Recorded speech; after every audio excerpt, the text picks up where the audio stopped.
샬롬, 주님의 이름으로 인사를 드립니다. 오늘 하루도 영과 육이 강건한 하루가 되시기를 바랍니다. 오늘은 요한복음 5장 1절로 47절의 말씀을 가지고 은혜 입은 자의 신앙생활이라는 주제로 우리가 요약 강해를 나누어 봅니다. 본문 1절로 9절입니다. 그 후에 유대인의 명절이 있어 예수께서 예루살렘에 올라가시니라. 예루살렘에 있는 양문 곁에 히브리 말로 베데스라 하는 못이 있는데 거기에 행각 5이 있고 그 안에 많은 병자, 소경, 젖뚝발이, 혈기 마른 자들이 누워서 물이 동함을 기다리니 이는 천사가 가끔 못에 내려와 물을 동하게 하는데 동한 후에 먼저 들어간 자는 어떤 병에 걸렸든지 낫게 되밀어라. 거기 38년 된 병자가 있더라. 예수께서 그 누운 것을 보시고 병이 벌써 오랜 줄 아시고 이르시되 내가 낫고자 하느냐?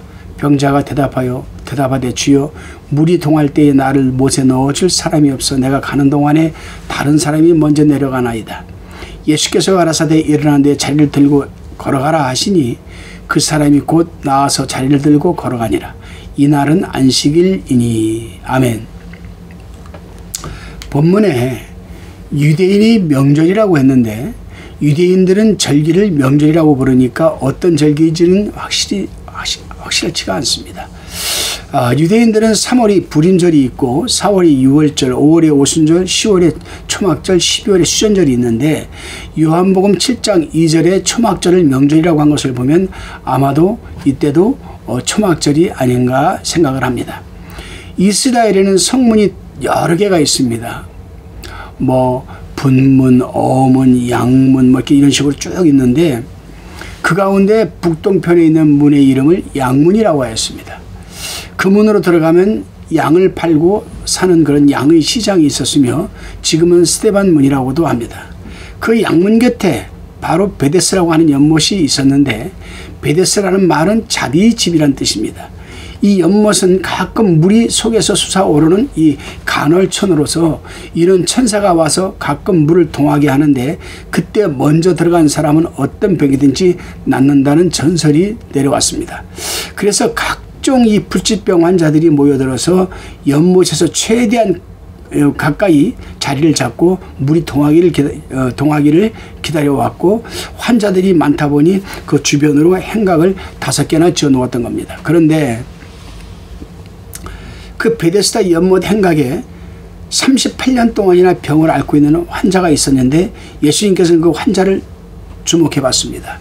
그리고서는 그 가까이 가셔서 내가 낫고자 하느냐 물었습니다.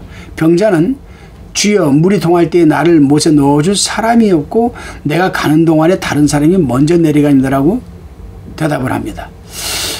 우리는 여기서 내가 낫고자 합니다. 아멘 해야 되는데 이 사람은 이 연못에 들어가서 고칠 생각만 하고 있다 보니까 이렇게 대답을 한 겁니다.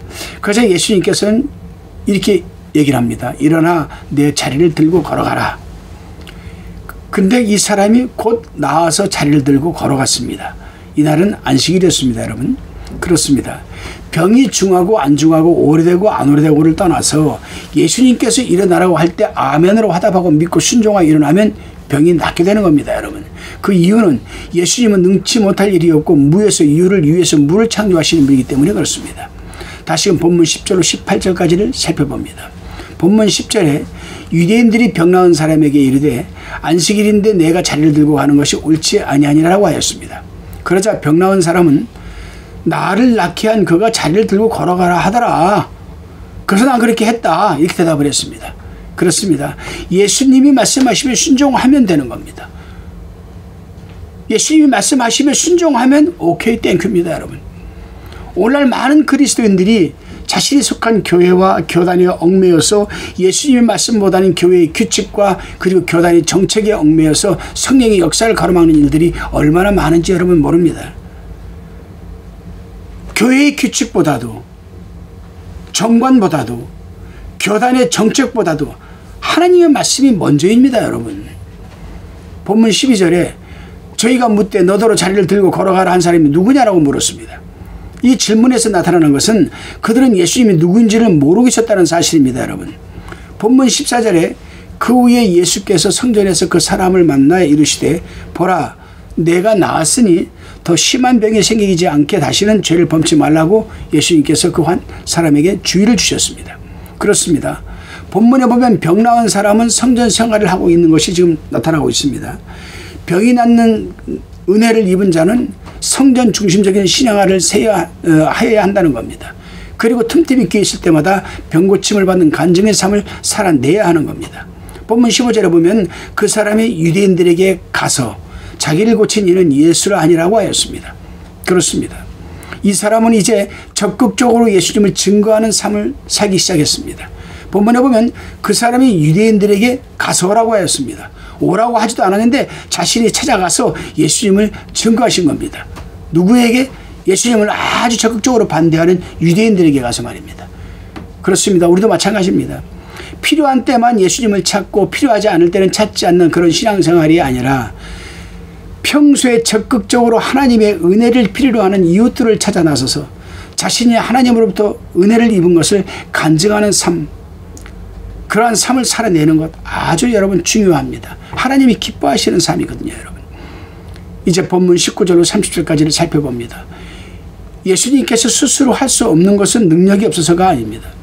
부자 관계에 있어서 하나님과 독생자 예수, 아버지와 아들 관계에 있어서 아버지 되시는 하나님에게 복종하고 순종하기 위해서 예수님은 그렇게 하시는 겁니다. 본문 20절에 보면은 그보다 더 큰 일을 보이사라고 하였습니다.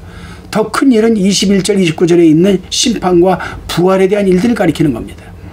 요한복음 14장 12절에서는 나를 믿는 자는 나의 하는 일 저도 할 것이요 또한 이보다 더 큰 것도 하리라고 하였습니다. 이 말은 앞으로 성도를 통해서 이루어 가시는 구원 역사의 성취가 예수님이 이 세상에 계실 때보다 한 일보다 더 크게 성취될 것을 가리키는 겁니다. 그렇습니다, 여러분. 예수님이 12제자를 양육하시고 승천하셨습니다.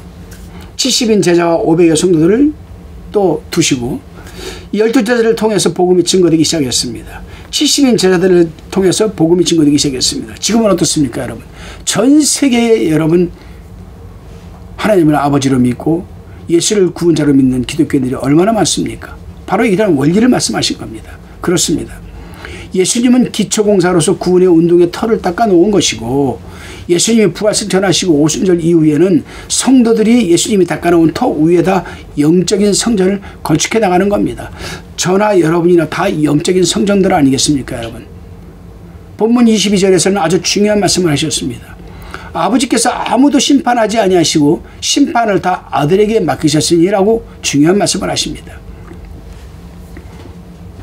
그렇습니다. 마지막 때에 예수님이 재림하시고 백보자에 앉아서 왼쪽에는 염소를 오른편에는 양들을 세워놓으시고 염소들은 영벌에 양들은 영생에 들어가는 심판을 하시는 것은 하나님께서 하시는 것이 아니고 바로 예수님께서 하시는 것입니다. 하나님 아버지께서 예수님에게 심판 권세를 주신 이유는 모든 사람으로 아버지를 공경하는 것 같이 아들 즉 예수님을 공경하게 하려 하면서 아니겠습니까, 여러분? 그런데 어떤 종교파에서는 여러분 예수님을 공경하는 것이 아니라 마리아를 공경한다고 해요. 성경에 나와 있지도 않는 것이거든요. 오히려 성경에 위배되는 겁니다. 우상 숭배라고 할 수 있는 것이죠, 여러분. 본문 25절입니다. 진실로 진실로 너에게 이르노니 죽은 자들이 하나님의 아들의 음성을 들을 때가 오나니 곧 이때라 듣는 자들은 살아나리라. 죽은 자들은 영혼이 죽은 자들이죠. 영혼이 죽은 자들.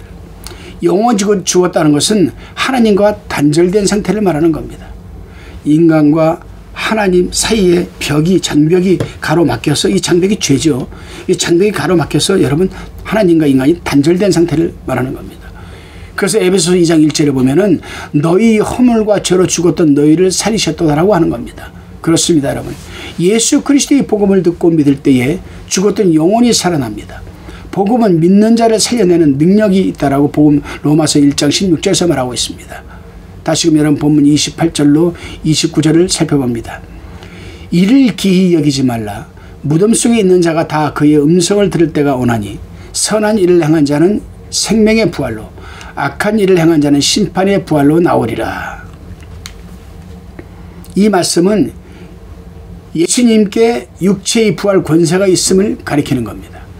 진리의 말씀에는 생명이 있으므로 마지막 주님이 재림 때에 여러분 세컨 인카네이션이라고 그러죠. 예수가 이 땅에 처음 온 것을 우리는 영어로 여러분 퍼스트 인카네이션이라고 합니다. 그 다시 재림하여 오실 것을 세컨 인카네이션이라고 하는데, 이 주님의 재림 때에 주께서 명하시면은 주님의 음성을 듣고 무덤 속에 있는 죽은 자들이 부활을 하게 된다고 합니다. 육신이 죽어서 무덤에 들어가서 한 줌의 흙이 되었든지, 화장을 해서 한 줌의 죄가 되었든지, 휴장으로 물이 되었든지 예수님께서 나오라고 부르시면 그 음성을 듣고 부활하게 되는 겁니다. 바로 이러한 사례를 보여주는 사건이 바로 나사로의 부활 사건이었습니다. 여러분, 그래요. 선한 일을 행한 자는 생명의 부활로, 악한 일을 행한 자는 심판의 부활로 나오는 겁니다. 선한 일을 행하는 것은 예수님을 구주로 믿는 것을 의미하고, 악한 일을 행한 자는 예수님을 믿지 않는 자를 가리키는 겁니다. 여러분, 다시금 본문 31절 39절까지를 살펴봅니다. 누구나 자기가 자기를 증거하면 그거는 참되지 않습니다. 자기 자랑이라고 그러죠. 예수님께서도 자기가 자기를 증거하지 않으셨습니다. 예수님께 증거하는 일은 따로 있었습니다. 그 증거에 대해서 33절에서 말을 하고 있습니다. 33절, 너희가 요한에게 사람을 보내매 요한이 진리에 대하여 증거하였느니라. 예수님은 진리라는 겁니다. 세례 요한이 증거하였죠. 그리스도에 대한 첫째 증거는 세례 요한의 증거예요. 유대인들이 제사장들과 레위인들을 세례 요한에게 공적으로 보내서 물어본 적이 있었습니다. 이게 1장 19절 25절 나오죠. 그때 세례 요한이 예수 그리스도에 대해 증거하였음이 1장 26절 27절에 기록되어 있습니다. 그래서 39절에서 너희가 성경에서 영생을 얻는 줄 생각하고 성경을 상고하거니와 이 성경이 곧 내게 대하여 증거하는 것이로다. 아멘. 그렇습니다. 예수 그리스도에 대해 가장 여러분 완벽한 증거는 성경입니다. 성경은 거짓말하지 않잖아요. 진리이기 때문에. 구약의 역사나 예언이 전부 그리스도에 대하여 증거하고 있기 때문입니다. 이 당시는 구약을 성경이라고 하였지만은 이 시대의 성경은 신구약 모두를 포함하는 것 아니겠습니까? 신구약 66권의 성경 모두가 예수 그리스도에 초점을 맞추고 있기 때문입니다. 성경을 기록한 사람들은 약 한 40명 정도 되죠. 기원전 1500년 정도부터 기원 후 96년경까지 약 1600년에 걸쳐 기록이 되었습니다. 이 성경을 기록한 사람들이 살았던 시대가 다르고 환경이 다르고 배경이 달랐지만 모두가 예수 그리스도에 초점이 맞춰져 있습니다. 그리고 자체적으로 전혀 모순된 내용이 없고 또한 어떤 오류도 없습니다.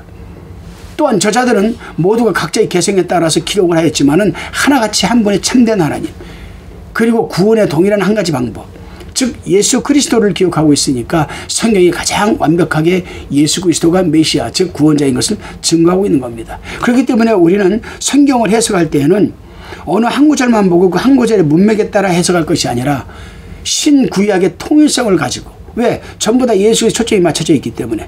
구약은 앞으로 오실 메시아, 신약은 구약에 예언된 메시아가 오신 것을 성취시키는 이 부분에 대해서 신구약의 통일성에 맞아야 됩니다. 여러분, 그래야만이 여러분 우리는 해석을 무난하게 할 수가 있는 겁니다. 다시금 본문 40절로 47절까지를 살펴봅니다. 그러나 너희가 영생을 얻기 위해 내게 오기를 원하지 아니하는도다. 나는 사람에게 영광을 취하지 아니하노라. 다만 하나님을 사랑하는 것이 너희 속에 없음을 알았노라. 나는 내 아버지의 이름으로 왔음에 너희가 영접지 아니하나 만일 다른 사람이 자기 이름으로 오면 영접하리라. 너희가 서로 영광을 취하고 유일하신 하나님께로부터 오는 영광은 구하지 아니하니 어찌 나를 믿을 수 있느냐. 내가 너희를 아버지께 고소할까 생각하지 말라. 너희를 고소하는 이가 있으니 곧 너희 바라는 자 모세니라. 모세를 믿었다면 또 나를 믿었으리니 이는 그가 내게 대하여 기록하였습니다. 그러나 그의 글도 믿지 아니하거든 어찌 내 말을 믿겠느냐 하시니라. 성경 말씀이 한결같이 예수 그리스도를 증거하고 있지만 그들은 예수님께 오기를 원치 아니했습니다. 그 이유는 그들이 의식주의와 외식주의에 눈이 가려져서 성경의 신령한 참뜻을 깨닫지 못했기 때문이었습니다. 이것이 그리스도를 영접하지 않은 첫 번째 여러분 이유가 됩니다. 두 번째 이유는 예수님을 사랑하는 것이 그 속에 없기 때문이었습니다. 본문 43절에 나는 내 아버지의 이름으로 왔음에 너희가 영접지 아니하나 만일 다른 사람이 자기 이름으로 오면 영접하리라고 하셨습니다. 여기서 다른 사람이 자기 이름으로 오면 영접하리라, 이 말씀은 거짓 선지자와 거짓 그리스도가 자기를 자랑하고 자기를 높이고 백성들에게 아부하여 육신을 즐겁게 하고 세상에서 잘되게 해준다고 하면 많은 사람들이 그를 따라가는 것을 말합니다. 그렇습니다, 여러분. 믿음이 없는 세대는 육신과 세상 중심으로 살아가기 때문에 그렇습니다. 예수 그리스도를 영접하지 않은 세 번째 이유는 자기 영광을 구하고 하나님의 영광을 구하지 않기 때문입니다. 하나님에게 돌아갈 영광을 자기가 가로채는 거죠. 오직 하나님이 받으셔야 할 인간이 하나님이 받으셔야 할 영광을 인간이 대신 받으려고 하기 때문에, 그래서 그들은 성경을 믿지 않게 되는 겁니다. 여러분, 우리는 이 부분에 대해서 한번 생각을 해봐야 돼요. 나는 얼마나 하나님께 영광을 돌려드렸는가. 하나님께 돌려드려야 할 영광이 영광을 내가 가로채지는 않았는가. 많은 사람들 앞에서 하나님의 영광보다는 나 자신의 영광을 드러내지는 않았는가. 한번 돌아보는 시간이 되시기를 하나님은 기뻐하신 줄로 믿습니다. 기도드리시겠습니다. 주님, 베데스다 연못이 38년 된 병자는 스스로의 힘으로는 아무것도 할 수 없는 상태였지만 주님의 말씀 한마디에 일어서서 새로운 삶을 살기 시작하였습니다.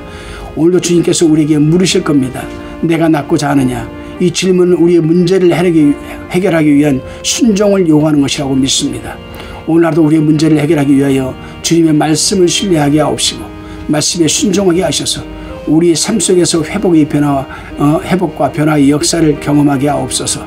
믿사옵고 감사드리오며 예수님의 이름으로 기도드리옵나이다. 아멘.